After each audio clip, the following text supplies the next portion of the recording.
আমরা রাতে বিশ্রাম নিতে যাওয়ার আগে পরের দিন কি করব সমস্ত মাথায় গুছিয়ে রাখি, কিন্তু সকালে উঠে প্রায়শই নানান পরিস্থিতিতে সব কিছুই কেটে যায়। সোজা রাস্তার পরিবর্তে এ রাস্তা সে রাস্তা করতে করতে শেষ পর্যন্ত সোজা রাস্তায় গিয়ে পৌঁছই, গন্তব্যই পৌঁছই। কিন্তু গন্তব্যে পৌঁছলে কি হবে, অনেকটা দেরি হয়ে যায়, মাঝখানে অনেকটা সময় চলে যায়। আজ আমরা বেরিয়েছি আমাদের দুই ছেলে কাচু আর চিং পটাশকে নিয়ে ইনস্টিটিউট অফ চাইল্ড হেলথে আমরা যাব। তবে আজই নয়, আজ আমরা মাঝখানটা থাকবো ওদের মামার বাড়িতে। আগামীকাল সকালবেলা আমরা পৌঁছে যাব ইনস্টিটিউট অফ চাইল্ড হেলথে। যতটা পারি সকালে যেতে হবে, চেষ্টা করব। আসলে এই মাস দুয়েক আগেই কাচু আর চিং পটাশ দুজনেরই শরীরটা ঠিক যাচ্ছিল না। কাচু অল্প খেললেই শরীর খারাপ হচ্ছিল, জ্বর সর্দি কাশি, তার সঙ্গে খিদে পাচ্ছে না, শরীরে বিভিন্ন অস্বস্তি, চিং পটাশ খেতে চাইছে না একদমই। তো এই সমস্ত কিছু নিয়ে আমরা একটু অস্বস্তিতে ছিলাম। আমরা এখন পৌঁছে গেছি লোকনাথ, পার হয়ে যাব, মাঝখানে বেশ কিছুটা স্কিপ করে যেতে হবে হয়তো। এইমাত্র লজেন্স পৌঁছেছিল আমাদের কাছে, কিন্তু কিনতে পারলাম না। কাচু আর চিং পটাশ দুজনেরই বাইরের খাবার খাওয়া বারণ, ডক্টর ম্যাডাম বারণ করেছেন। আমরা প্রায় পৌঁছে গেছি সিঙ্গুরে, লেভেল ক্রসিং পার হচ্ছি, স্টেশনে ঢুকবে ট্রেন। তো এই ঢুকে গেছি আমরা সিঙ্গুর স্টেশনে। এখন এখান থেকে অটো বা টোটো নিয়ে আমরা যাব ওদের মামার বাড়ি। মামার বাড়ির জায়গাটা হলো মির্জাপুর বাঁকিপুর, ওটা কড লাইনে পড়ে। তো এখন এগোবো। স্টেশনে দেখছি বিভিন্ন রকম পসরা সাজিয়ে বসে আছেন, যেমন স্টেশনগুলো থাকে তেমনই। ফল সবজি, ঝালমুড়ি, চা বিস্কুট, ঘুগনি, ফুচকা। আর কদিন পরে হয়তো এদের দেখতে পাবো না, কারণ এক স্টেশন এক দোকান এরকম ব্যানারে দেখতে পাচ্ছি। প্রত্যেকটা স্টেশনে একটা করে কাউন্টার, যদিও এখনও খোলেনি, তবে কিছুদিনের মধ্যেই হয়তো খুলবে। এদের ব্যবসাপত্র যাবে। প্রশাসনের এইগুলো ভাবা উচিত, এরা অন্য সংস্থান কিভাবে করবে সেটা একটা দিক নির্দেশ করে দেওয়াও দরকার। এইখানে ওই সামনে দেখতে পাচ্ছি, আবার দেখুন, ওনাকে দেখতাম, একটা গুমটি আছে, একটা টেলারিং শপ, টেলার উনি। দেখুন এখন রাস্তায় বসেছেন, এটা ওই রাস্তা সম্প্রসারণের কারণেই ঘটেছে, ওনার গুমটিটা তুলে দেওয়া হয়েছে। উনি কি করবেন, রাস্তাতেই বসেছেন, আবার কোন দিন রাস্তা থেকেও তুলে দেবেন। আমরা এখন পৌঁছে গেছি সত্যনারায়ণ মিষ্টান্ন ভাণ্ডারে, সিঙ্গুরের সত্যনারায়ণ মিষ্টান্ন ভাণ্ডার, আমার খুব পছন্দের মিষ্টির দোকান। আজ এখান থেকে ওদের মামার বাড়ির জন্য আমি নেব ম্যাঙ্গো ফ্লেভার রসগোল্লা আর কেশর পেস্তা সন্দেশ, যেটার মিষ্টি একটু কম। আমরা একটা অটো নিলাম, 100 টাকা দিয়ে রিজার্ভ করলাম, পৌঁছে দেবে একদম ওদের বাড়ির সামনে। ওদের বাড়ির জায়গাটার নাম জগৎনগর কালীতলা, মধ্যপাড়া। এই রাস্তায় যেতে এই বিরাট একটা পুকুর পড়ে, এই পুকুরটার ধারে দাঁড়িয়ে একটু হাওয়া খেয়ে যাই মনে হয়, কিন্তু দাঁড়াতে পারি না, কারণ মাঝখানে পড়ে রাস্তার। তো এরকম পুকুর তারকেশ্বরে অনেকগুলোই আছে, বেশ কিছু পুকুর বিল্ডিং দিয়ে ঢাকা পড়ে গেছে, বিল্ডিংয়ের ঘেরার মধ্যে। তারকেশ্বরে আছে পদ্ম পুকুর, বাবা তারকনাথের অনেকগুলো পুকুর আছে, এছাড়া দুধ পুকুর তো আছেই। দুধ পুকুরের পাড়ে বসেও থাকেন অনেকে। তো যাই, আমরা এগিয়ে যাচ্ছি ওদের মামার বাড়ির দিকে। আমরা আগামীকাল বেরোবো ইনস্টিটিউট অফ চাইল্ড হেলথে ওদের দেখাতে। ইনস্টিটিউট অফ চাইল্ড হেলথ বাচ্চাদের চিকিৎসার একটা সেরা জায়গা, কলকাতা বা পশ্চিমবঙ্গের মধ্যে একটা সেরা জায়গা। আপনারা কোনো সমস্যায় পড়লে আপনাদের বাচ্চাদের নিয়ে, বা প্রতিবেশীদের আত্মীয় স্বজনের বাচ্চাদের কোনো সমস্যা হলে আপনারা চলে আসতে পারেন। এটা হচ্ছে পার্ক সার্কাস, 4 নম্বরে নামতে হয়, নেমে রাস্তাটা ক্রস করে বাঁ দিকে গিয়ে সামনেই বাঁ হাতেই পড়ে। আমরা এখন পার হয়ে যাচ্ছি মির্জাপুর বাঁকিপুর স্টেশন। তবে এটা হচ্ছে আনন্দময়ী মাঠ, এখানকার কালীমা আনন্দময়ী কালী, তার নামে। এটা ওদের মামার বাড়ির উঠোনের গাছের আম। এটা হচ্ছে মায়ের বেদি। এখানে প্রত্যেকটি বাড়িতেই এরকম উঠোনে একটি মায়ের বেদি থাকে, ওই আনন্দময়ী মায়ের উদ্দেশ্যে বা উৎসর্গ করে মাকে। এটা ওর বড় দিদার দিক, আর উপাসটা দেখলেন একতলা, ওদিকটা দিদার দিক, দাদাইয়ের দিক আর কি। এবার আমরা বেরিয়ে যাব, এটা পরের দিনই চলে এসেছি আমরা অলরেডি। আমরা বেরিয়েছি ইনস্টিটিউট অফ চাইল্ড হেলথের উদ্দেশ্যে। আমরা মির্জাপুর বাকিপুর স্টেশনে বসে আছি। তো 16ই জানুয়ারি 1957 সালে পণ্ডিত জওহরলাল নেহেরু এই ইনস্টিটিউট অফ চাইল্ড হেলথ উদ্বোধন করেন, এবং তারপর থেকে শিশু চিকিৎসার ক্ষেত্রে একটা অগ্রণী ভূমিকা নিয়ে এই ইনস্টিটিউট এগিয়ে চলেছে। আমাদের খুবই বিশ্বস্ত, কারণ আমার বাবাও আমাকে নিয়ে যেতেন বিশেষ কোনো শরীর খারাপ হলে এই ইনস্টিটিউটে, এবং আমার মানে যথেষ্ট মনে আছে। খুব সুন্দর ব্যবস্থা, মানে একটা সুব্যবস্থা সম্পন্ন একটা প্রতিষ্ঠান। এটা একটা ট্রাস্টের আন্ডারে চলে। প্রখ্যাত ডক্টর অপূর্ব ঘোষ, প্রখ্যাত শিশু চিকিৎসা বিশেষজ্ঞ, তিনিও এই ইনস্টিটিউটের সঙ্গে জড়িয়ে আছেন। তো আমাদের যিনি দেখছেন ম্যাডাম ডক্টর মাদিহা জৈনব। আমরা এখন অফিস টাইমে যাচ্ছি, তাই ট্রেনে প্রচণ্ড ভিড়, কাচুও জায়গা পায়নি, আমরা তো পাইনি, কাচুও পাইনি। আর পটাশ কারোর কোলে বসতে চায় না, আজও তাই বসতে চাইছে না। কিন্তু গরম প্রচণ্ড, গরম সহ্যও করা যাচ্ছে না। ওরা সমস্ত মানে ঘেরা জায়গার মধ্যে পড়ে গেছে, তবে চারপাশের লোকজন আমাদের সাহায্য করছেন, আমরা সেইভাবেই যাচ্ছি। এইটাই তারকেশ্বর থেকে যদি আমাদের ডাইরেক্ট পার্ক সার্কাসে জার্নিটা করতে হয়, ওদের আরও কষ্ট হয়। কাচু এইমাত্র একটু একফালি জায়গা পেয়েছে। এখন আমরা এসে গেলাম হাওড়ায়। আমরা হাওড়া থেকে AC-12 বাস ধরি। এইটাই বেশ ভালো একটা কমিউনিকেশনের একটা দিক, মানে AC-12 একদম পার্ক সার্কাস 4 নম্বরে গিয়ে নামায়, আরামেও যাওয়া যায়। বাসটা যায় সুন্দর, অফিস টাইমেও ভালোই বেরিয়ে যায় দেখি। এখনও ছাড়েনি, এক্ষুনি ছাড়বে, এই ছাড়লো আমাদের বাস। আমরা এক্ষুনি পার হয়ে যাব গঙ্গা। তারপরও আমরা একদম স্কিপ করে আমরা চলে যাব 4 নম্বরে, পার্ক সার্কাস 4 নম্বর। তো ইনস্টিটিউট অফ চাইল্ড হেলথে ভেতরটা আমি আজকে হয়তো দেখাতে পারবো না, কারণ আমার সেটা সাহসে কুলোচ্ছে না। আমি জানি না ওর ভেতরে ফটোগ্রাফি বা ভিডিওগ্রাফি করা যায় কি না।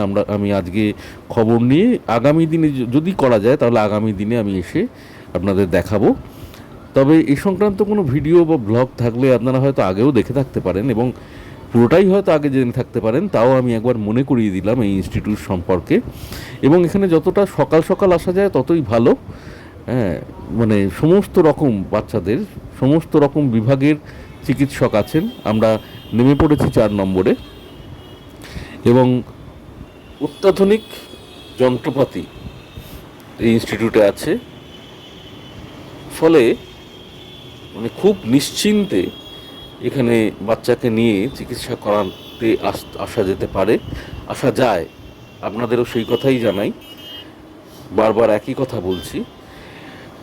আর ভেতরে ঢুকতে মানে ভেতরের ছবিটা না দিতে পারলেও আপনাদের বলি, আমরা 2 নম্বর দেখবেন, 2 নম্বর গেট দিয়ে ভেতরে ঢুকবো, এবং 2 নম্বর গেট দিয়ে ওটাই ওপিডির গেট। রাস্তা থেকে ওপিডির গেট দিয়ে ঢুকে সামনেই হচ্ছে রেজিস্ট্রেশন কাউন্টার, মাঝখানটা করা আছে গোল একটা কাউন্টার। এখানে 3-4টে রেজিস্ট্রেশনের এবং ইনভেস্টিগেশনের কাউন্টারও রয়েছে, যেখানে কোনো ইনভেস্টিগেশন করতে হলে আপনি প্রেসক্রিপশনটা জমা দেবেন। আমরা এখান থেকে যে পেরিয়ে যাচ্ছি, এখানে দেখবেন সামনে ট্রা জেনারেল হসপিটাল পড়বে। ট্রা জেনারেল হসপিটাল আমরা পার হয়ে যাব, ওটাও বাঁ হাতেই পড়বে। ট্রা জেনারেল হসপিটাল পার হয়ে যাব। পার হওয়ার পর আমরা আরেকটু এগিয়ে গিয়েই পেয়ে যাব আমাদের গন্তব্য। এবং আমরা খুব নিশ্চিন্ত এই কারণে, আমরা আবারও একটা মানে পূর্ব অভিজ্ঞতা তো আমার ছিলই, আমার ছোটোবেলার অভিজ্ঞতা, আবারও একটা অভিজ্ঞতা। আমার 2 ছেলেই কিন্তু এটা তিনবার আসছি আমরা এই নিয়ে, দ্বিতীয়বার চেক আপে এলাম। তো 2 ছেলেই কিন্তু অনেকটা ইমপ্রুভ করেছে, অনেকটা কেন, খুব ভালোভাবে ইমপ্রুভ করেছে। অবশ্য আমরা নিয়মে রাখারও চেষ্টা করছি। আর আমরা এখানে আরেকটা সাপোর্ট পাচ্ছি, আমরা একজন ডায়েটিশিয়ান ম্যাডামকে পাচ্ছি, যিনি মানে ফ্রি অফ কস্ট এই পরামর্শ মানে অ্যাডভাইস দিচ্ছেন, এইটার জন্য কিন্তু আমাদের কোনো রেজিস্ট্রেশন করতে হয়নি। ডায়েটিশিয়ান ম্যাডাম আমাদের বলে দিয়েছেন কীরকম কী খাবে দাবে, কিভাবে তাকে রাখতে হবে, একটা উপরি পাওনা আমাদের। খুব ভালো লেগেছে এই ব্যবস্থাটাও। এই জায়গাটা ট্রা হসপিটালের একটা বাইপাস, এইখানটা একটু সমস্যা হয়, ওই হসপিটালের ভেতর দিয়ে কিছু গাড়ি এসে এই বাইপাস দিয়ে পাস হয়ে যায়, এইখানটা ওই জন্য একটু সমস্যা হয়। আর এই জায়গাটায় বড্ড নোংরা, আমার মনে হয় পৌরসভার উচিত এই জায়গাটার কোনো ব্যবস্থা নেওয়া, মিউনিসিপ্যালিটির উচিত, কর্পোরেশনের। না হলে ট্রা জেনারেল হসপিটাল, একটা হসপিটালের সামনে, আর সামনেই একটা চাইল্ড হেলথের মতো ইনস্টিটিউশন ICH, তো এই জায়গা একটু পরিষ্কার রাখা দরকার। এবং সব থেকে বড় ব্যাপার, এখানটা তো রাস্তাটা মেন রাস্তা হলেও মানে রাস্তাটা একটু মানে ট্রাফিক প্রচণ্ড, হ্যাঁ, সেই কারণে সর্বত্রই এই পার্কিংগুলোও খুব সমস্যার, তবে এগুলো করতেই হতে হয়। এইটা হচ্ছে আসছি আমি ইনস্টিটিউট অফ চাইল্ড হেলথের একদম 1 নম্বর গেট, মানে প্রথম গেটটা অনেকটা বড়, তবে আগে এই গেটটা বোধহয় খোলা হতো, এখন খোলা হয় সাধারণত অ্যাম্বুলেন্স বা ডক্টরস কারের জন্য, এছাড়া খুলতে দেখিনি, গেটটা বন্ধই থাকে। এরপর 2 নম্বর গেট, কিংবা হয়তো একটা সময় আছে যে সময় আমরা আসতে পারি না। এই উল্টো দিকটা হচ্ছে এই যে দেখছেন ছাউনি একটা করা আছে, ওটা আমাদের ওখানটা একটা হোটেল, ওখানে আমরা ভাত খাই, খুব পরিষ্কার পরিচ্ছন্নভাবে ভাত পরিবেশন করে ওরা, তরি তরকারি। এই হলো ইনস্টিটিউট অফ চাইল্ড হেলথ। আমরা ভেতরে চলে গেলাম। আবার আমরা একদম ইনস্টিটিউটের গেটের সামনে থেকে অটো ধরলাম, এবারে আর বাস নিইনি, এবার অটোতে ফিরছি, কারণ কাচু আর ছিঙির ইচ্ছা গঙ্গার তলা দিয়ে হাওড়া স্টেশনে পৌঁছবে, তাই মেট্রো ধরতে হবে, স্প্ল্যানেড থেকে মেট্রো নেব, তো এখান থেকে অটো ধরে স্প্ল্যানেড পৌঁছানো, এটাই হচ্ছে ব্যাপার, সেই কারণে অটো ধরেছি। তো আপনাদের যেটা বলছিলাম, এই দেখুন সিংয়ের বিভিন্ন অঙ্গভঙ্গি, আগেও দেখেছেন বোধহয় একবার। যাই হোক, যেটা বলছিলাম সেটা হচ্ছে এই ইনস্টিটিউট অফ চাইল্ড হেলথের ভেতরে ঢুকে রেজিস্ট্রেশন কাউন্টারে, ওখানে বোধহয় আমার মনে হলো, মানে 3বারই যে এলাম, 350 টাকা করেই রেজিস্ট্রেশন OPDতে দেখানোর জন্য। এবার স্পেশালিস্ট কিছু ডক্টর আছেন, সেই স্পেশাল জায়গায় জানি না কত রেজিস্ট্রেশন ফিজ, এটা জানতে পারলে আপনাদের অবশ্যই জানানোর চেষ্টা করব পরবর্তী সময়। তো এবার ইনভেস্টিগেশন করতে দিলে সেখানেও অন্যান্য জায়গার থেকে অনেক অনেক কম, যেহেতু এটা একটা নন প্রফিটেবল অর্গানাইজেশন এবং নন প্রফিটেবল ট্রাস্ট, এবং খুব ভরসা করার মতো একটা জায়গা। ডক্টর জনব আমাদের যেভাবে সাপোর্ট করছেন, আমরা খুব মানে ভরসা করছি ওনাকে, এবং আমরা বুঝতে পেরেছি যে ওনার সাপোর্টে আমাদের বাচ্চারা একদম সুস্থ হয়ে উঠবে খুব শিগগিরই। আমরা এসে গেছি স্প্ল্যানেডে এসে আমরা এই মেট্রো স্টেশনের দিকে নিচে নামছি। তবে আগেরবারও আমরা একবার আমাদের এই অভিজ্ঞতা হয়েছে, আমরা গিয়েছি একবার কেন 2বার 3বার হয়ে গেছে। তো এই যে নিচে নামা মানে গঙ্গার রোদ নিচে দিয়ে, হ্যাঁ, তো সেই কারণে কতটা যে নিচে নামতে হয় তার ঠিক নেই, এবং ছিং তো দারুণ মজা পায়, আর কাচু এখন হাত ধরে দাঁড়ায় না এসকালেটারে, একাই দাঁড়ায়। আমরা এখন উঠে পড়েছি মেট্রোয়, আর কিছুক্ষণ পরেই মেট্রো ছাড়বে এবং আমরা গঙ্গার নিচে দিয়ে যাব। খুব একটা স্পষ্ট ক্যামেরায় ওঠেনি, কারণ ট্রেনের ভেতরে আলো এবং বাইরের নীল আলোটা খুব একটা স্পষ্ট নয়, অস্পষ্টটা মোটেই জল নয়, ওটা নীল মানে আলো দেওয়া আছে যাতে বোঝা যায় এটা গঙ্গার নিচে দিয়ে আমরা গেলাম। তো আমরা এসে পৌঁছে গেলাম হাওড়ায়। এইবার আবার ওঠার পালা, অনেকটাই ওঠা। এই দেখুন, এই এসকালেটারটা দেখেই বুঝতে পারবেন কতটা গভীরে নেমেছিলাম, সোজা কোথায় যে উঠেছে। এইটা ওঠার পর আবার আমরা একটা এসকালেটারে উঠব, সেইটায় উঠলে তারপর আমরা পৌঁছে যাব হাওড়া স্টেশনের 14 নম্বর প্ল্যাটফর্মের কাছে। চলুন আমরা যাই। এই একটা এসকেলেটার ছাড়লাম, ছেড়ে ওটা দিয়ে ওপরে উঠে আবার এটা ধরলাম, এটা উঠে দাঁড়িয়েছি। চিংপটাশ আমার পাশে দাঁড়িয়ে আছে, চিংপটাশ হাত ধরে থাকে অবশ্য, কাচু পেছনে ওর মামামের সঙ্গে কিন্তু হাত ধরে নেই যথারীতি। আমরা এই হাওড়া স্টেশনে পৌঁছলাম। তো আপনাদের তো বললাম যে কেমন সাপোর্ট পাচ্ছি আমরা ইনস্টিটিউট অফ চাইল্ড হেলথে, এবং অত্যাধুনিক যন্ত্রপাতি সবটাই নির্ভরযোগ্য, মানে ভরসা করা যায় একদম। এবং আপনারা যে যেখানেই থাকুন না কেন, আপনাদের একটা দিক আপনাদের বলে দিতে পারলাম। এছাড়াও জানি এই 14 নম্বর প্ল্যাটফর্মের কাছে এসে পৌঁছেছি। এছাড়াও আমি জানি যে পার্ক সার্কাস স্টেশন থেকেও বিভিন্ন দিকে যাওয়া যায় যেহেতু, সুতরাং বিভিন্ন প্রান্ত থেকে আপনারা পার্ক সার্কাস আসতেই পারেন। এবং ওখান থেকে institute of child health station থেকেও খুবই কাছে, আপনারা একটু জিজ্ঞেস করে নিয়ে পৌঁছে যাবেন। আর হাওড়া থেকে যাওয়ার সময় AC-12 তো ছিলই, এবার দেখলাম আসার সময় যেটা অটো ধরে যখন স্প্ল্যানেডে পৌঁছতে পারলাম, তখন বুঝলাম যে তাহলে হাওড়া থেকে যদি স্প্ল্যানেডে আসি, স্প্ল্যানেড থেকেও আমরা অটো মাধ্যমে পৌঁছে যেতে পারি ইনস্টিটিউট অফ চাইল্ড হেলথে। একদম ইনস্টিটিউটের সামনে আমাদের নামিয়ে দেবে। এবং শিয়ালদা, মৌলালি এই সমস্ত জায়গা থেকেও পার্ক সার্কাসের বাস পাওয়া যায়। হাওড়ায় হয়তো আরও বাস আছে। এখন আমরা এলাম, আমার কাচু আর চিনপটাশ বলছিল একটু আইসক্রিম খাবে, সেই জন্য ঢুকলাম ফুড প্লাজায়। এটাও একটা দারুণ জায়গা। ফুড প্লাজা মাঝে বন্ধ হয়ে গিয়েছিল, আগুন ধরে গিয়েছিল কোনো কারণে। যখনই বললো আইসক্রিম খাবো আর কুলফি খাওয়ার ইচ্ছা হলো, তখন বললাম চলো ফুড প্লাজায় চলো। তো ফুড প্লাজায় আমরা ঢুকেছি। দেখুন কি সুন্দর সাজানো গোছানো একটা জায়গা, এবং কি সুন্দর পরিবেশ, এত ভালো পরিবেশ। এবং এখন একটু পাল্টে গেছে। আগে অনেক দিন আমাদের আসা হয়নি, ওই সেই আগুন ধরে যাওয়ার আগে আমরা এসেছিলাম ফুড প্লাজায়। আমার বিশেষ খাচ্ছেন চকলেট কুলফি, এবং আমি নিয়েছি কেশর পেস্তা কুলফি। আমার ডিশটা অবশ্যই দেখাবো, হ্যাঁ ওনারটা দেখালাম, এবার আমারটা দেখুন। আহা হা হা, কী দারুণ ব্যাপার স্যাপার। যাই হোক, চিংপটাশও কুলফি খেতে খুবই ভালোবাসে। ও ওপর দিকে তাকাচ্ছে। হ্যাঁ, তো ওকে একটু দিতে হবে। আইসক্রিমটা খেয়ে নিয়েছে, কিন্তু ওকে এটাও একটু দিতে হবে, এটাও একটু খাবে। তো যাই হোক, আমরা এইবার এলাম সাবওয়েতে। সাবওয়েটা অদ্ভুত মার্কেট, মানে এত বড় মার্কেট, খুব সস্তায়। এ দেখুন না, পাতিলেবু নিচ্ছি। 10 টাকা করে প্যাকেট করা আছে, 10 টাকায় 15টা পাতিলেবু, দুটো প্যাকেট নেওয়া হলো। একটা প্যাকেট হচ্ছে আমি বাড়ি নিয়ে চলে আসবো, ওটা তো মামার বাড়িতে থাকবে এখন, ওদের যেহেতু কাচুর গরমের ছুটি আছে সেই কারণে।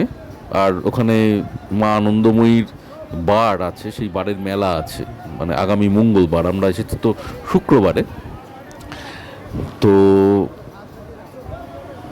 সেইখান ওই জন্য থাকবে, মেলাটা দেখবে। এখান থেকে নিলাম একটা, বাড়ি নিয়ে আমি যাব, আর একটা হচ্ছে ওর বড়দিদা আর দিদার জন্যে। চিংপটাশ খেলনা দেখতে পেয়েছে, খেলনার দিকে নজর পড়েছে, ব্যাস আর কোনো দিকে যাওয়ার নেই। খেলনার সামনে দাঁড়িয়ে আছি, আর 1000টা খেলনা তুলছে আবার রেখে দিচ্ছে, পছন্দ হচ্ছে না। এর পাশেই আছে ছাতা, এখানে 150 টাকা করে ছাতাগুলো, এই ওপর দিকে যেগুলো, আর নিচের দিকেরগুলো 100 টাকা করে। আর ওদিকে জামা কাপড় কিছু আছে, ঘড়ির একটা পুরো সম্ভার নিয়ে বসে আছে, এখানে পানের সম্ভার। কি বিরাট একটা মার্কেট দেখুন, মানে এ তো আপনারা দেখেন নিত্য নৈমিত্তিক, রোজই দেখেন, রোজই আপনাদের চোখে পড়ে যারা যাতায়াত করেন, এবং সবাই জানি এই মার্কেট সম্পর্কে। তবু মানে দেখলেই মনে হয় বলি চলে আসুন। এই দেখুন ওইদিকে আরও কত কিছু, মানে সব কিছু এখানে। এমনকি আপনাদের যেটা দেখাতে পারলাম না, ভিডিওটা অনেকটা বড় হয়ে যাবে, সেই কারণে এখানে সেই পাওয়ার ব্যাঙ্ক, হ্যাঁ, তারপর বোটের সেই কী সব বলে না এখন কানে লাগিয়ে, আমি জানি না। এখন আমরা পৌঁছে গেছি আর একবার আনন্দময়ী মাঠের সামনে। এবার ফিরছি আর কি, মাঝখানটা স্কিপ করে গেলাম আগের মতোই। আনন্দময়ী মাঠের সামনে দাঁড়িয়ে আছি, কেউ কেউ বসে আছেন, আরও অনেক লোকজন বসেন, ফুরফুরে একটা হাওয়া দেয়। ছেলেরা সব ফুটবল প্র্যাকটিস করছে, খুব সুন্দর দেখতে লাগে। এত বড় একটা মাঠ, তারকেশ্বরেও এরকম মাঠ আছে, স্কুল বাড়ির মাঠ আছে, তারপর পাড়ামহল স্পোর্টিং ক্লাবের মাঠ আছে, গুড়িয়ার দিকে প্রগতি সংঘের মাঠ আছে। প্রগতি সংঘের মাঠে কাছু 25 ডিসেম্বর ফুটবল খেলা দেখতে যায়, সেও এক মানে ফুটবল প্রতিযোগিতা হয়, খুব ভালো লাগে ওর, দেখতে যায় ও। আমরা পৌঁছে গেলাম এবারে আনন্দময়ী মায়ের কাছে। আনন্দময়ী মায়ের মন্দির,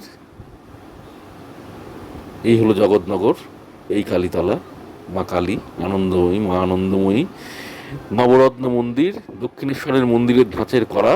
এই ট্রাস্টে যারা দান করেছেন তাদের নাম লেখা আছে প্রস্তর ফলকে। এগুলো সব জানি না ওই দিকেরগুলো। আর এখানে একটা বিরাট চত্বর, এই চত্বরে বিকেল হলেই প্রতিদিনই প্রায় একটা মেলার মতো বসে যায়। মানে এলাকার যত বাচ্চা টাচ্চা আছে, হ্যাঁ, বয়স্ক মানুষ আছেন, এবং যারা ওই সময়টা একটু অবসর যাপন করেন চলে আসেন। এবার ফেরার পালা। আমি আজকে একাই ফিরছি, ওদেরকে বুধবার নিয়ে আসবো, আগামী বুধবার। যাওয়ার সময় দেখিয়েছিলাম লোকনাথ স্টেশন চলে এলো, আবার এখন ফেরার সময়ও লোকনাথ পৌঁছে গেলাম। ট্রেন ঢুকছে লোকনাথ স্টেশনে, কিছুক্ষণের মধ্যেই লোকনাথ স্টেশন পেরিয়ে যাবে, আরও খানিকটা রাস্তা পার হয়ে পৌঁছে যাব তারকেশ্বরে। আর তারকেশ্বরে নেমে গুটি গুটি পায়ে বাড়ি। তো আপনাদের আরেকবার মনে করিয়ে দিই আইসিএইচের কথা, ইনস্টিটিউট অফ চাইল্ড হেলথ। বাচ্চাকে নিয়ে কেউ কোনো সমস্যায় পড়লে নির্দ্বিধায় চলে আসতে পারেন।